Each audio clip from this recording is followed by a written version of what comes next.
Voilà, donc on se trouve bien sur mon toit de garage, comme vous voyez, on voit la voiture d'ailleurs d'ici. Et ce toit était prévu à la base pour être végétalisé. On ne l'a jamais fait.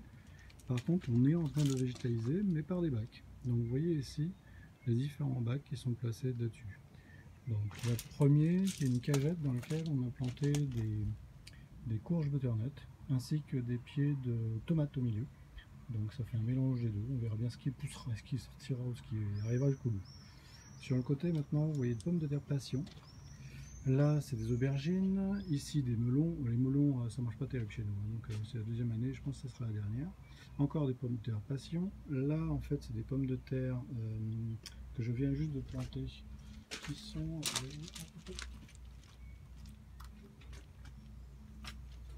en délicatessen. À côté, en fait, on retrouve encore des butternuts, pommes de terre passion, courgettes. Je crois que c'est une famille de courgettes blanches. Ici, encore des courgettes. Sachant qu'à chaque fois, on retrouve au milieu des courgettes donc un plant de tomates. On verra ce que ça donnera, si ça pousse ou ça pousse pas.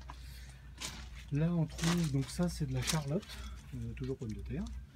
Ici, on trouve encore des courges. Donc là, il doit y avoir des courges spaghetti ainsi qu'un autre pied de courge diverses. Là, donc encore un bac de délicatessen. Donc courgettes, etc. On retrouve encore un pied de courgette ici. Pied de tomate derrière. Pied de courge. Et deux autres bacs derrière dans lesquels on retrouve justement encore des courges butternut ainsi que des tomates.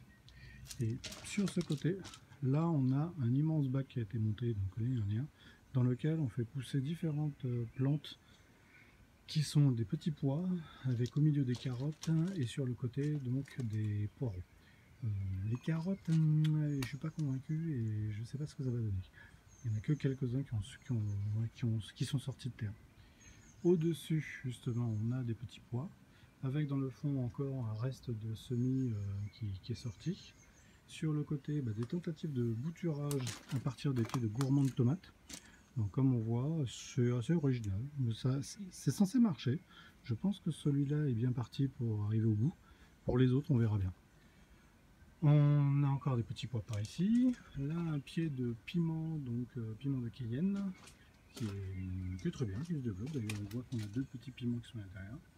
Là, c'est un pied d'habanero. Alors, l'habanero, il a pris cher, tout simplement parce qu'il s'est retrouvé en fait en confrontation avec les limaces. Il semblerait que les limaces adorent l'habanero. Depuis que je les ai amenés ici, ça s'est calmé. D'ailleurs, on voit que les petites feuilles sont beaucoup moins touchées. Donc, en gros, ça va se résorber très rapidement. C'est juste que les anciennes feuilles ont subi les attaques des différents des voraces, comme on dit. Là, encore une tentative avec des tomates gourmands. Pareil, ceux-là, on n'en sont pas très bien, donc je pense pas que ça ira jusqu'au bout. Et là, c'est suite à, on va dire, une confrontation entre un pied de groseillier macro et la débroussailleuse d'un voisin. En fait, voilà ce qu'il en reste.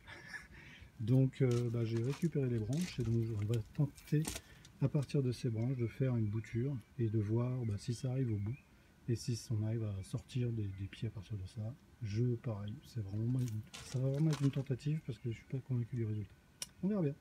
Donc voilà, et puis là en fait on voit justement la partie terrasse sur laquelle on a encore d'autres plantations, donc on verra ça une prochaine fois.